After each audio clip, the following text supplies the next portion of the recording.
Yo, what's good YouTube? It's your FPL Thinking Cap Benjy and welcome back to the channel. In today's video, I'm going to be giving you my top transfer tips ahead of FPL Gw23. Make sure you hit that subscribe button and smash that like button if you enjoy this video. Now, we're going to start in the midfield today, and just a little disclaimer, all African players who were gone in the African Cup of Nations are now back. The main ones who have entered into the spreadsheet this week, into the meta, is Mohamed Salah, obviously back on penalties, taking corners for Liverpool. We also have Ismail Assar for Crystal Palace, 6.3 million. Their fixtures are going to turn pretty soon.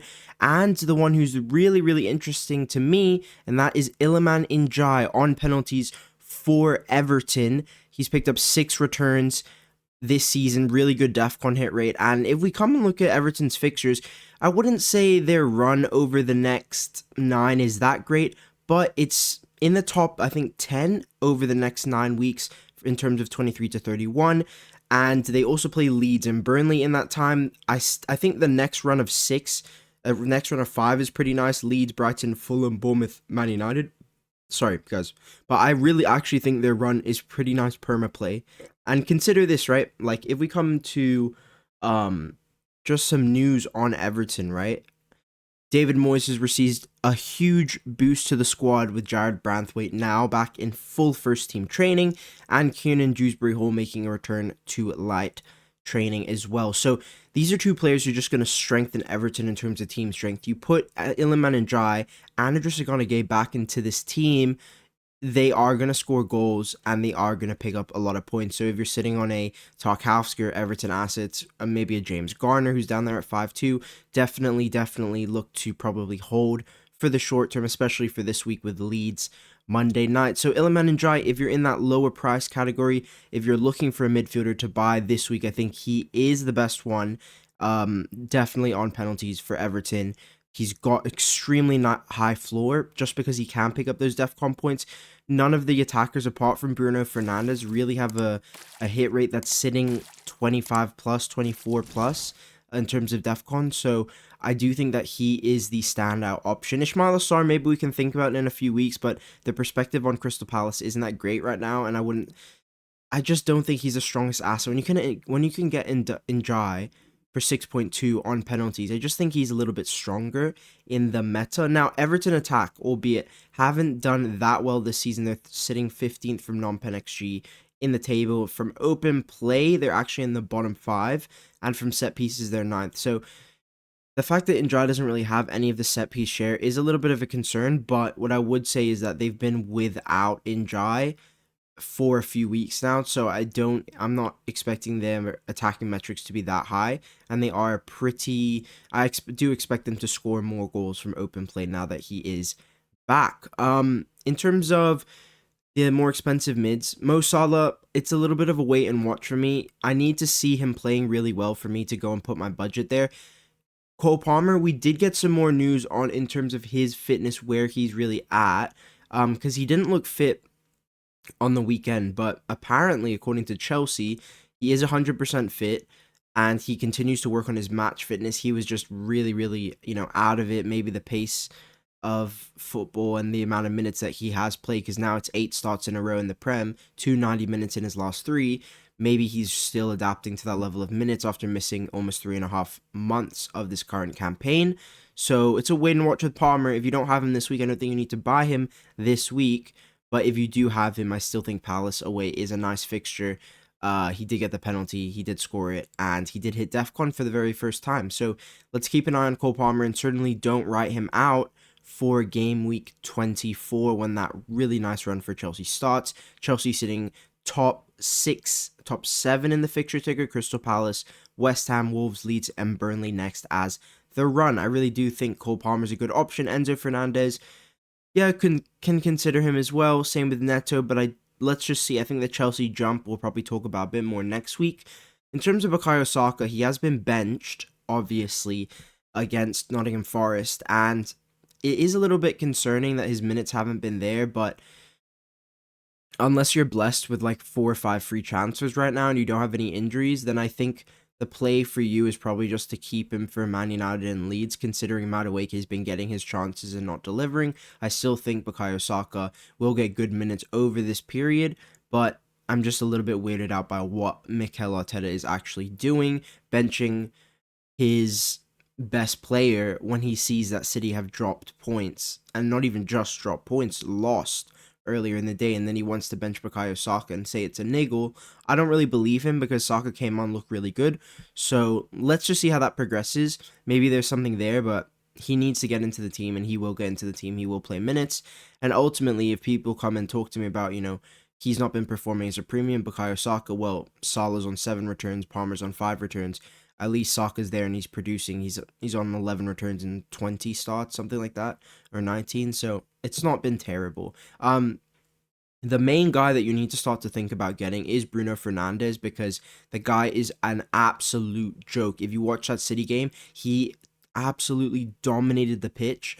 And from 24, you're gonna have to look to get this guy in. Now, I don't think you need to rush to Bruno Fernandes right now, but I certainly think that from 24 you should be looking to have him. Fulham, Tottenham, West Ham, Everton, Crystal Palace.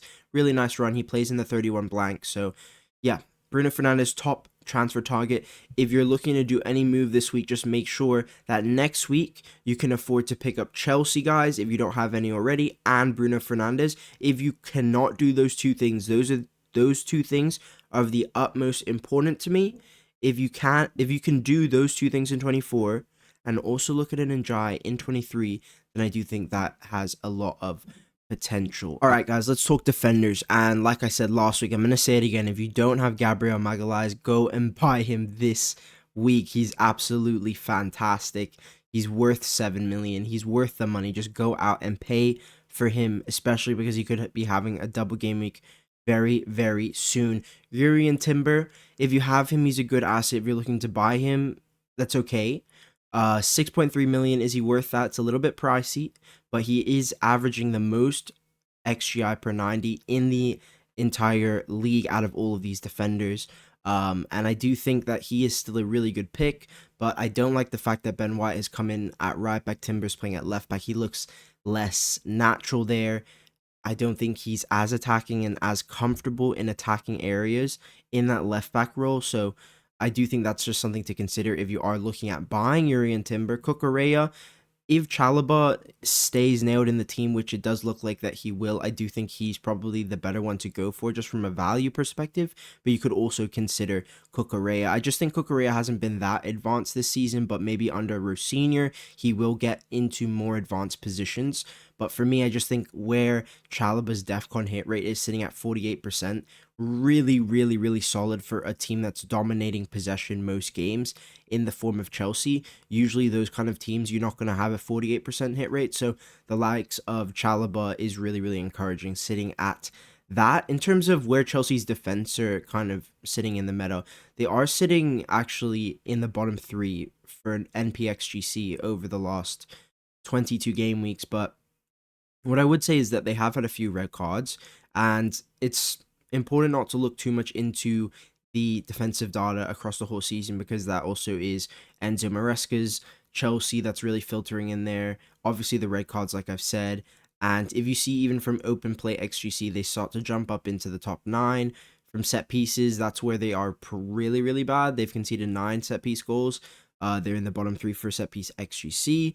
But in terms of, defensively, they still are one of the best open play defenses. And I think that this table doesn't accurately represent how good of a defense they are, sitting on 8 clean sheets. I think the NPXGC is a little bit affected by the red card. So don't let that put you off. In terms of their attack, really, really solid, sitting in the top 4 for MPXG, sitting in the top 4 for open play XG, and even from set pieces, they're in the top 6. So just a really, really, really great investment, all areas in terms of attacking metrics. So I'm really happy if you do go for any Chelsea attackers. In terms of the defensive picks, like I said, Chalobah, Cucurella. I've taken Gusto off the sheet just because I think Chimpong will probably get some decent minutes at right back. Elsewhere, if you are looking for a budget enabler, I really think Goodmanson is a perfect opportunity, just because his last few fixtures to end the season are really strong. He has 31 in 31 blank. He has Brentford at home, and he's really, really cheap. And Leeds have proved to be a decent defense, not a great defense, decent defense this season. So yeah, I think he is someone you can consider. If you're looking for a defender to buy this week, I really think that Mark Guehi, if you have the City spot available, should be a consideration. And I understand his DEFCON numbers are from his Crystal Palace days. Let's see how that transitions into this Manchester City side. But what he will add is set piece prowess for Man City, and that's something that they don't really have. They don't really have an elite guy in both boxes, and I do think Guehi could get on the end of a few headers like Gvardiol was doing a few weeks ago when he was fit. So Guehi, if you have the spot open, I think I would consider it, especially because I really actually don't think their fixtures are that bad. Wolves at home this week, so excellent buy-in. Then Tottenham away, Liverpool away, Fulham at home, Newcastle at home, Leeds away. Then it's Nottingham Forest at home, West Ham away, and then 31 they play Palace. Let's see if that fixture gets moved. It probably will, so they'll blank, right? So Guehi, I just think is an asset that really just could do well at this Man City team, and I actually do like City's fixtures from a defensive standpoint. So if you are looking to buy a defender, I think maybe look at Chelsea with Chalobah or Cucurella, look at Guehi. It's a little bit late to be buying a Newcastle defender, but if you are looking there, I think one of Lewis Hall or Teal is probably the best, but I would probably be swerving them just because I think it's a little bit too late to buy. In that cheaper price category, I think Joachim Andersen is probably the one to pick up here with his DEFCON hit rate. 62%, really high. Senesi, there has been really serious links with Chelsea over the last 48 hours in terms of they're looking for a center back to bring in for the window for Liam Rosenior. So let's just see how that develops. I don't think they're going to keep that many cleans anyways. He's a yellow card magnet. I don't care that he has the best DEFCON in the game. He's getting booked almost every game week. So I'm not really that interested in Senesi. If you do want to go there, because they are top of the fixture ticker over the next 9. They play Wolves, West Ham, Sunderland, Brentford, Burnley. And they have a lot of their toughest games at home, and they're a very, very strong home team. So, yeah, if you want to look at him, you can. Personally, I'm not really interested. Matty Cash, I think I'd probably curb Villa defense right now, just because we got confirmation Boubacar Kamara is out for the remainder of the season. Onana will be back in a few weeks. McGinn got injured as well. We don't know the time frame on that, so it's going to be a little bit of a while before Aston Villa get their players back. And until then, I think I would curb their assets. Robinson I've just put on there because at some point he will be an option. He's already collected 4 bonus from 2 returns this season, and he's going to be a decent asset. He's one of the fullbacks who actually can get DEFCON. Mukiele and Alderete, if you're looking for another cheap alternative to play in the next 2 weeks, have a look at them. Cheap DEFCON numbers. Mukiele just kills him every week. I'm an Alderete owner, and he just pisses me off. So, yeah, I don't think I'd be moving to anybody else on this sheet. Yeah, cool. Gabriel to wrap it up. Cucurella or Chalobah if you're looking there. Guehi's a nice market opportunity if you have a City spot available. And at that lower price point, if you need a cheapie, I'd look at Joachim Andersen, Mukiele, or Alderete. Just quickly touching on the strikers, there's not much to talk about here.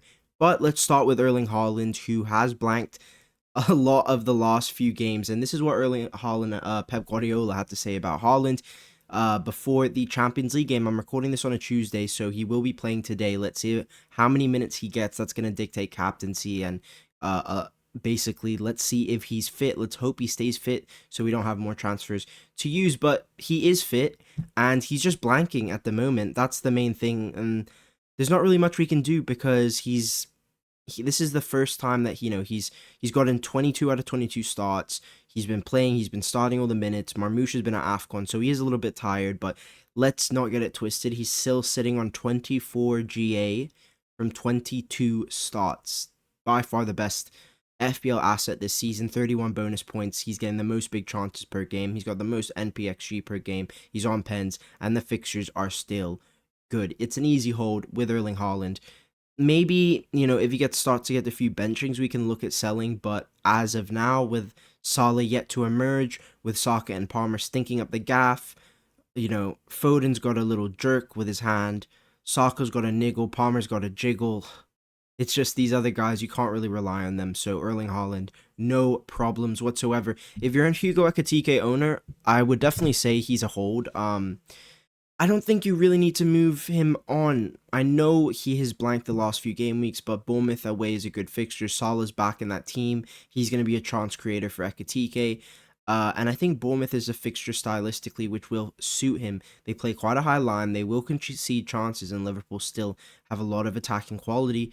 If you look at the attacking table, Liverpool is second best open play attack this season, sitting top 5 from NPXG as well. So they are still a good attack. They will score goals, and ultimately I wouldn't be panicking selling him, because who the hell are you buying if you're selling Ekitike? What, you're going to go to Igor Thiago with Forest at home? It's an okay fixture, but Forest at home, then Villa away, then Newcastle away, then Arsenal at home. I'd rather just avoid him and take on the EO and hope that he continues to blank these next few games. That's probably what I would be looking to do. I wouldn't be making that swap. I still think Ekitike for the next 2-3 weeks. Even longer term, like Liverpool, I honestly, if Ekitike turns it around, starts scoring a few goals, I definitely think you can look to keep him in this run. But if you need the money to fund a Bruno Fernandes, or to fund a, I don't know, a Palmer or Enzo or whatever you want to do with the Chelsea spots, then Ekitike is probably the cash cow for you. Then it makes more sense. If you're moving a striker in 24, you got to start looking at the 24 entrances. Who are you going to buy? I do think Evan Nilsson's someone to consider, because Marcus Tavernier's now gone down with a hamstring injury. Evan Nilsson's probably on pens. I still think they have enough quality in that attack to create chances. I thought Krupi was good. I thought Adley was good. They're going to make signings, Bournemouth, and they signed smart. So not really too much worry about there. And Evan Nilsson got a lot of chances. I watched the Brighton away game. He did get a lot of chances, hit the post. He had like 5 or 6 shots. So I think he could be an interesting option, considering Bournemouth are top of the fixture ticker over the next 9. Keep an eye on him, and maybe he will get the little soccer ball emoji, little football emoji next to his name, if I do think he will be taken. Pens. Bowen's going to be on pens, guys. Paqueta missed the Tottenham game, I believe, and yeah, Bowen will be on pens if he doesn't play. So if you have Bowen, keep him. I was quite happy with Bowen, because if you have a look at my team, right, just come to how things went for me right here. Yeah, I did finish on a green into 61k, but yeah, Bowen actually picked me up to DEFCON points, and even though he got a yellow card, that extra point, he seems to just tick along quite nicely. And it's not like any of the other strikers are doing anything right now. They're all doing very poorly. So I know Igor Thiago had a last few good weeks recently, but in terms of my other competitors, Ekitike at my rank, Calvert-Lewin at my rank, Bowen is competing within the meta quite well. And considering that he's about to have an added bonus of being on penalties or more pen share as long as Paqueta's minutes stay fuzzy, I think he is a hold at least for Game Week 23 for Sunderland, because even if you look at the defensive table, where are Sunderland sitting defensively? Now, they are sitting in the bottom 5 for NP XGC and Open Play XGC, right? So it's still a good fixture. West Ham have risen as well after a few good games in terms of expected data, in terms of their attack. Now, they have risen a lot in the set piece category, but also open play. And I do think that's something that bodes well for Jared Bowen. In terms of other strikers to keep an eye on, Mateta, the rumors to Juventus are over now. So, you know, when the fixtures do turn for him, he could be a consideration. But if he likely blanks in 31, are you going to go there and then pivot out? Because my personal plan is I'm looking at Igor Thiago in 27, 28. So I wouldn't really have enough transfers to deal with a Mateta issue going into Burnley at home and Wolves at home, and then out for Burnley away for Igor Thiago. I don't really have the transfers to do so. So unfortunately for me, I'm just not really going to look at that path. João Pedro, just don't think the minutes will be there, but he is up to now 10 returns for the season. Pretty decent output considering the lack of routes to points. So yeah, he's somebody to consider. Welbeck minutes aren't there. Raul minutes are coming down. DCL is the one that I would start to consider, but the issue is he's going to be a rotation piece, as I always say. Just look at Leeds' fixtures, right? Everton away, Arsenal at home, Forest at home, then Chelsea away, Villa away, and City. From 26 to 28, you're not going to play him. So he is an asset, and you're not going to play him in 24 against Arsenal, most likely, or you don't want to. So he is an asset that requires rotation, but at 6 million, he's definitely the best budget striker to buy. Leeds are sitting decently. They're in and around 13th to 11th from open play. XG, and in terms of just non-pen XG, because we have seen Calvert-Lewin be that end target man, sniff the chance out from the long throws. Leeds are a top 3 set-piece attacking team right now. So yeah, that's something to consider. And I do think that he's probably the one. If you're looking at the budget mids, Krupi, he was actually fighting Tavernier for the pen. He really wanted to take it. So if he's keen to take penalties, and his minutes start to uptick into the 70s, high 70s, he's going to become a really great asset. It's just how quickly can he emerge? And Bournemouth have been signing players, right? Now, these players, I don't expect them to go straight into the team. Krupi's, had experience of scoring goals in the Prem now. 7 goals. He's starting games. He's getting more experience game by game. I watched him against Brighton. I thought that it was a much more mature performance from him. Maybe not that goal threat getting into the box, but he was playing behind Evan Nilsson in the 10. His link-up was really, really nice. I thought he was spreading some really, really nice balls across to that right-hand side with Tavernier. And if Tavernier is out of the team, I think that's just even better for Krupi's minutes, really. So, yeah, keep an eye on Krupi. Matheus Mane. The issue with Mane is that I don't think with Wolves' fixtures, I would use Krupi potentially more than I would Matheus Mane, but Matheus Mane's minutes are good, right? So, and I think if you're going to go for Matheus Mane, remember, guys, Wolves can double in 26. We'll probably get that confirmed in the next sort of 9 to 10 days. I do think the entrance for Matheus Mane is probably 24 because the Bournemouth fixture, Bournemouth are a really good fixture, right? And if they lose Senesi, they're going to be an even better fixture. So for me, if you're looking at Matheus Mane, the entrance is 24. And this is why I'm saying hold off on striker moves this week. Keep whichever guy you got because the market is pretty dry right now. Now let's talk about captaincy landscape over the next few weeks. And Bukayo Saka and Phil Foden and stuff.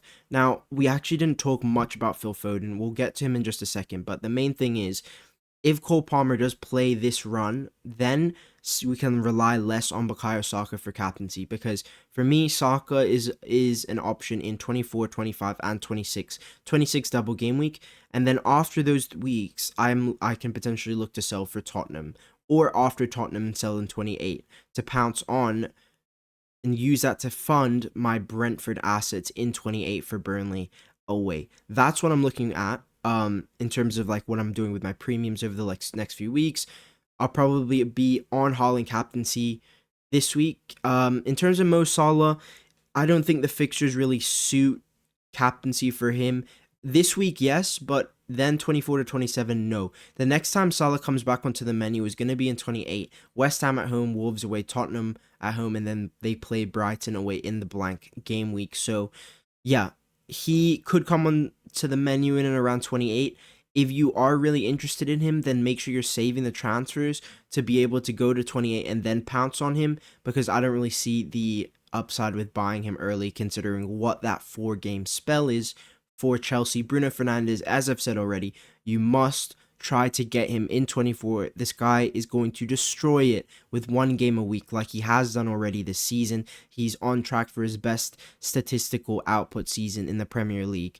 1 game a week, he's just going to crush it, guys. Get him, plan for him in 24 because he is going to smash it, really, the rest of the season. And I wouldn't be surprised to see his DEFCON numbers still really good. So, yeah, he's going to be an option. In terms of Saka, would you sell this week? I wouldn't. I wouldn't sell him this week. Let's see the Champions League today. Let's see if he starts.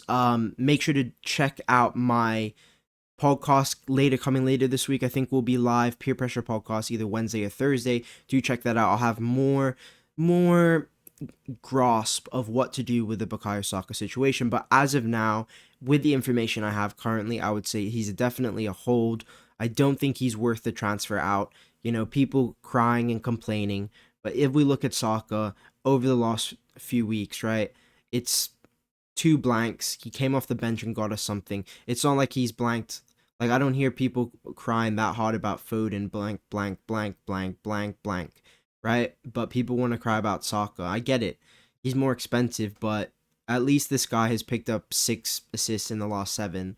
At least he's picking up a few things, and he will continue to do so because he is a very productive player.